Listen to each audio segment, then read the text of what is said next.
Nina ke ngoko kwezi zinto ukuba uThixo ungakuthi ngubani na ongasichasayo lowo cebe ungamncokanga wakhe unyana wesuka wamnikela ngenxa yethu sonke angathini na kuba ngasibabali ngazo zonke ezi zinto ndawonye naye. Ngubani na uyakumangalela abanyulwa bakaThixo inguThixo nje obagwebelayo. Ngubani na ogwebayo inguKristu nje owafayo. Ngaphezu koko ke wabuya wavuka ongasekunene kukaThixo usithethelelayo. Ngubani na oyakusahlula elithandweni lukaKristu. Ingaba imbandezelo na luxinaniso na, ingaba yintshutshiso okanye yindlalana, ingaba bubuze okanye yingozi na, ingaba likrele na. Njengoba kubhaliwe kwathiwa ngenxa yakho sibulawa imini yonke, sibalelwe ekuthini sizizimvu zokuxhelwa. Kanti ke kwezo zinto zonke sisuka soyise sigqithisele ngaye lowo owasithandayo.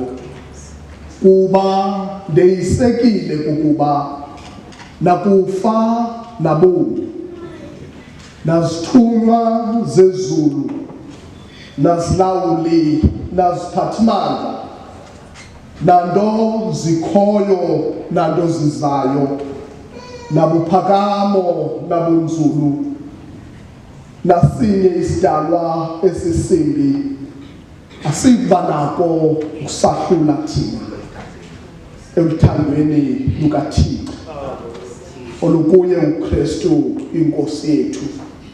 Lilizwi lenkosi eli. uThixo makasikelele ukufundwa kwelizwi lakhe ngoku kude kube ngulaphakade. Amen. Ngubani na uyakusahlula elithandweni lukaThixo. Ingaba imbandezelo, ingaba yindlalana, ingaba bubuze okanye yintshutshiso na. Athi ekugqibeleni umpostoli uPawulos, ndeyisekile ukuba akukho nto, kunjalo nje akukho nanto uyakusahlula thina elithandweni lukaThixo. Sizongcwaba apha umuntu who stood on her faith, wahlala elithandweni lukaThixo even when God didn't make sense.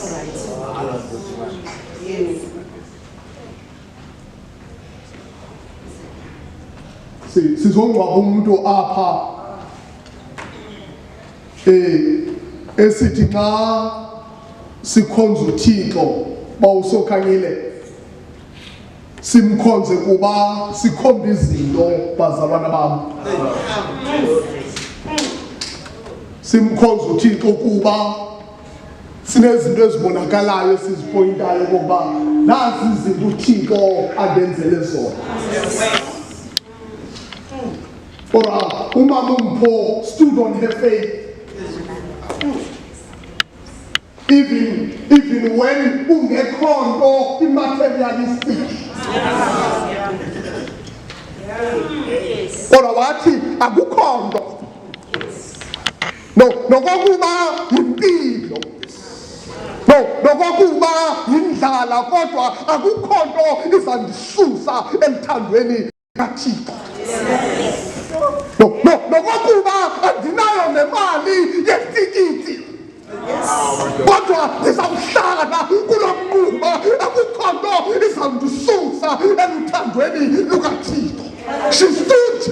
faith. She stood on her faith.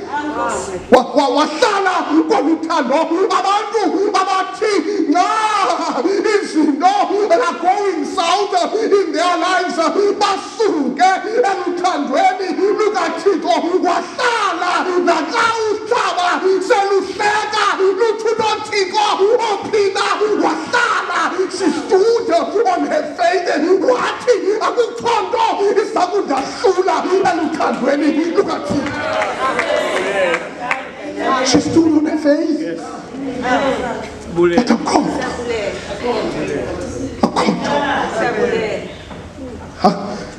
I'm disappointed because we have shifted as the Methodist Church. John Wesley, bazalwane bami, wayeyikala uJohn Wesley lenkonzo. Wayekala lenkonzo by inviting people who were in the margins of society, by drawing those who were rejected, wabafaka enkonzweni kaThixo uJohn Wesley. Lenkonzo yobuwisile yayiqalwa yayinkonzo yabantu abangena amakhama, yayinkonzo yabantu abangenayo. But I am disappointed because we have moved from that church and we have become a church for the elite.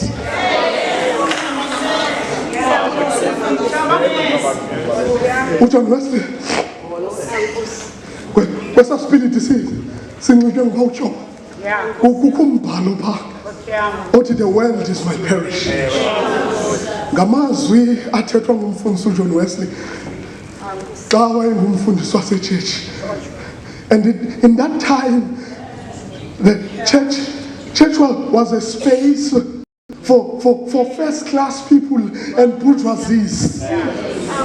And John Wesley wasuka walanda third-class people, the peasants, and draw them closer into the church.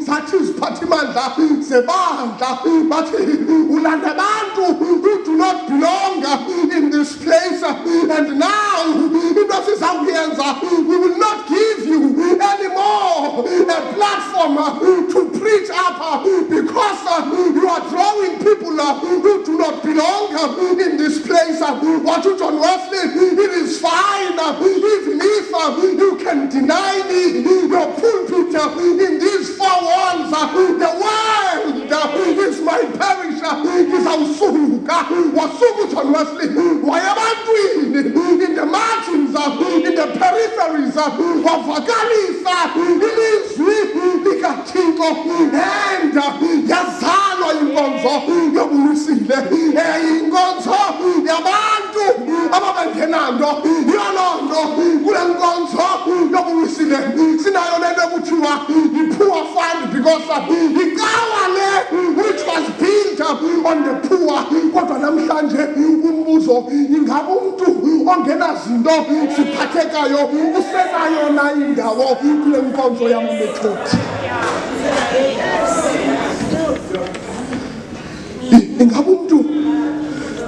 Ingabuntu ongena zihlangu. Namhlanje today, umuntu ongena zihlangu angabanaso na isibindi sokungena kule nkonzo yakwaJafta. Okanye xa ndizapha kwaJafta funeka ndifaneleke kunendlela ekufanele ndikhangeleke ngayo kuba ndiyenkonzweni yamawisile because we have moved and our church bazalwane bami does not anymore accommodate those who do not have anything. We have become a church for the elite.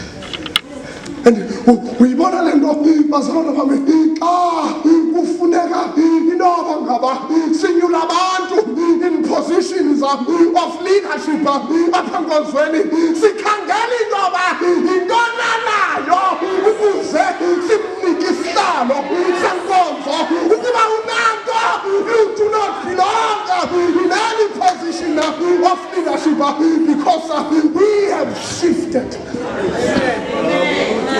We have moved. Akondo, there is nothing expensive namhlanje as to be a Methodist.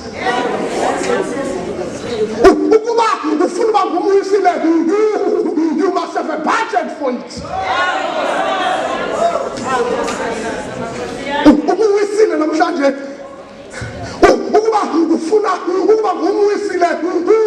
Is in good standing. Because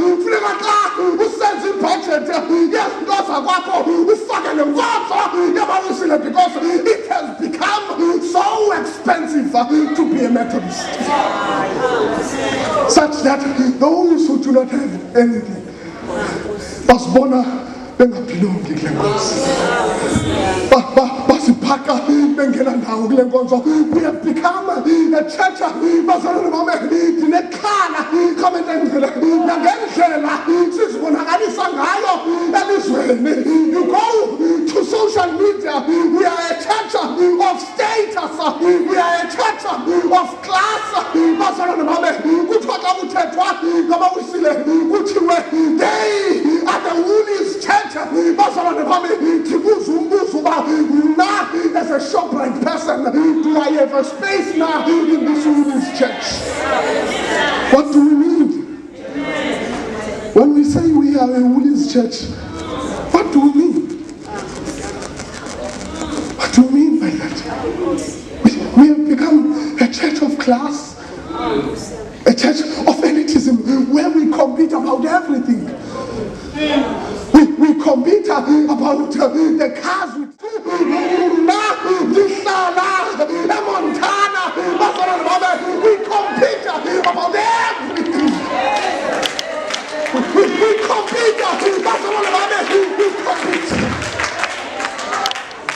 We compete. We compete. Sithe sikhombise nangempahla sizivinileyo khamele ngivele kaThixo. Sikhombise nangale uniform ebekumele into yoba iyasidibanisa kodwa ufumanise into yoba we compete nangale uniform. Sikhombise sithe sikhombise nangamaqhosha ebhayibhile omanyana. We compete about everything. We compete about even the battles. Because something of competition.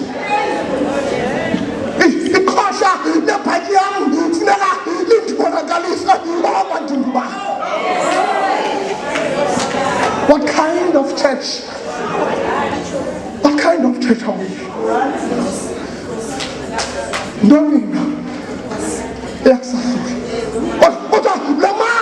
In the midst of it all, in the midst of that toxicity and in the midst of that competition, akangena into that trap. Wahlala yena eluthandweni lukaThixo wathi akukhona izandahlula kwaluthando. I will stand by my faith. Hlala eluthandweni. Apostoli Paulos uphalela abantu, umpostoli Paulos uphalela ibandla which is facing afflictions. Because ubuKristu ngeli xesha abhala ngalo umpostoli Paulos babungamkelekanga apha eRoma. Bazalwane bami, so abantu abangamaKristu ngalo mzuzu bayathutshiswa. Abantu abangamaKristu ngalo mzuzu they are being exiled, bayadingiswa. Abanye bayabulawa ngoba uKristu abamkelekanga. Kunjalo nje abanye apha ngenxa yezi afflictions bajongene nazo sebefuna ukubuya umva, kodwa umpostile uPaulos uvela uthi kubo nasi intshutshiso nandlala naqele akukhona unokusahlula eluthandweni lukaThixo. Uyabakanga umpostile uPaulos uthi nokokuba niyathutshiswa apha eRoma, nokokuba niyadingiswa, nokokuba are being scattered around. You are treated like commodities with no respect and dignity. Kodwa hlalani eluthandweni lukaThixo, wenza loo nto umpho esahamba kulo mhlaba, wathi nokuba ndiliyakayaka kodwa ndiliyakayaka enkosi. Kuba ebeqonda into enye uMambo, ebeqonda into enye ukuba iintlungu zakalokunje asinakulinganiswa. Iintlungu zakalokunje azinakulinganiswa. Bazalwane bami, ndizawuthi ke khaya, bazalwane bami, mkhululeni hambe umdumisile uThixo wakhe esesezantsi emhlabeni, wamdumisa uThixo wakhe engenazinto ziphathekayo zeli lizwe, kodwa wahlala eluthandweni lukaThixo. Yakeli ngoku abheka ekhaya athi umbhali wabawisile bafumene umzi khona, umzi ohleliyo. Ubheke kwelo khaya abelisebenzela, athi umbhali xa ethetha ngababheka kwelo khaya ebabona besiza abuza umbuzo, aba banxiba iingubo ezinde ezimhlophe bangobanina. Khamendengcwele athi umbhali xa ephendula athi labo abaphuma embandezelweni, labo abaphuma ekuhluphekeni kwasemhlabeni, kodwa ngoku iingubo zabo bazihlambile ngegazi lemfana, basenza mhlophe. Khamendengcwele uthi ngalo mzuzu bahleli benzisangqa etiloneni bemkhonza uThixo wabo. Athi nombhali ngalo mzuzu abayikuba sanqalwa, abayikuba salamba nelanga alibawela kuba imvana iyavalusa iba semthonjeni yamanzi. Athi ngalo mzuzu iinyembezi zosuliwe emehlweni yabo. Ukwelo khaya ngoku apho kosulwa khona iinyembezi zeliphakade. uThixo ke makaligcine bantwana basekhaya, uThixo alithwale, uThixo abukhanyise ubuso bakhe phezu kwenu ngoKristu inkosi yethu.